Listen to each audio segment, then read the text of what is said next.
And the 12 Zodiacs have the right to invade the human world. Right now, this stellar arc has had a very strong impressions on me so far. I mean, so far, like we know from the stellar arcs of Fairy Tail, they're pretty good. And I gotta say, the start of this one, I'm actually very impressed by. Because what we saw from the first part of this episode, I'm like, let's go. We've got like the huge like calamities happening across the world. You've got like snow going in deserts. You've got lightning storms, and pretty much everyone in the guild has actually pretty much got to go on these missions just to make sure like everyone's okay. Like you even have like Laxus being a lightning rod just standing there like a badass. You know, you got Grey and like Julia helping out with like people who are like in like, pretty much a desert and shit like that. Like a lot of shit happening, and from what we see from Natsu and Lucy, they're trying to find a mission like to go on. And one thing is like notice why I say they got sent on this mission as they like got this weird mixture of a Lapras sea monster, which this is like the bit of the episode which was like it's a little bit slow. One thing is noticeable that Lucy cannot use her gold celestial spirits at all.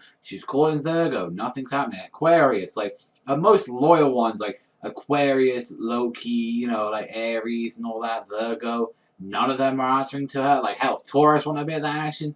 It's strange that none of them, and even as well that we see that even though was even saying that none of the 12 celestial spirits have been like actually answering, and this is where we finally meet Virgo, the new and improved Virgo, and it seems like they've had the personalities twisted around. Like she was like the one always asking for punishment, and it's like Lucy knows that this is her, so it's like what has happened? It's like someone invaded the spirit world and they just like invaded or something like that. Like what's up with this? Because you see Virgo's like there and attacking Lucy, and it's like, wait a minute, she's not answering to commands. Like she's not like she's forgotten all her old memories. So someone like literally wiped out their memories and must have manipulated them. As we saw the other of all like 10 of the celestial spirits there, and then all of Lucy's ones. You get to see Gemini, Aquarius, which is now turned into some little lowly happy little girl like that. You got like freaking Taurus, who's like a gentleman now, saying, "Oh, I must move, excuse me," like that. You know, you got Aries there, she looks like some little punk, I don't give a fuck like that.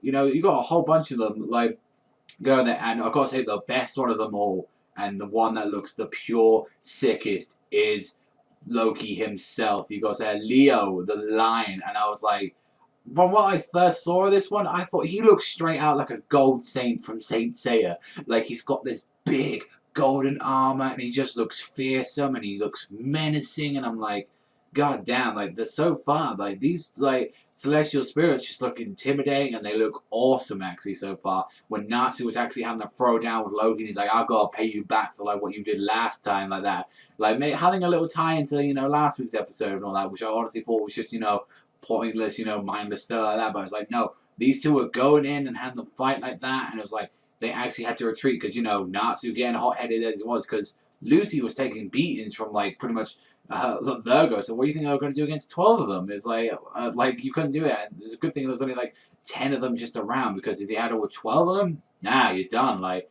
so it's going to be very interesting, like how Lucy's really going to play a big role in this arc, since she can only summon the Silver Celestial like keys, and it's like, what can you do against the gold ones? Like, that's really her own power. Like, I mean, she has the whip, but that hasn't got power to take on. I mean, hell, Natsu was having a hard time taking on Loki, but I've got to say, very strong start to the episode so far, and it very like changed up on my theory, like what was happening with that, because I originally thought that these were like the celestial spirits, like brothers, siblings, and like that, saying like, oh, they rebelled because they never got a chance to be the gold.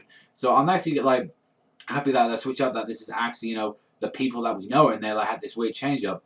And it also begs the question, what's the Celestial Spirit King doing it? Is he actually the one that manipulated them and changed them into it? Is it like some mage that managed to do this? It's a very big question, what's causing this between the Celestial Spirits. But so far, how the episode ended and all that, and it's like they want to achieve true freedom, so maybe they have to like kill Lucy or Yukino for this? I'm wondering, because like, I don't know, the theories is just going out there.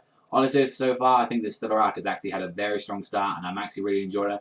Only the bit that I didn't care for about the episode was literally that little slug Lapras thing that they had to fight at the start of the episode. I thought it was like, really, why are we getting this? But the 10 celestial spirits, so I'm actually very looking forward to this. Overall, I'm going to give this one an 8.5 out of 10. Very strong, very good episode, and just great. I'm loving Fairy Tail right now. I'm loving this stellar arc. But that's all from me, so thank you very much for watching as always, and I'll see you guys next time.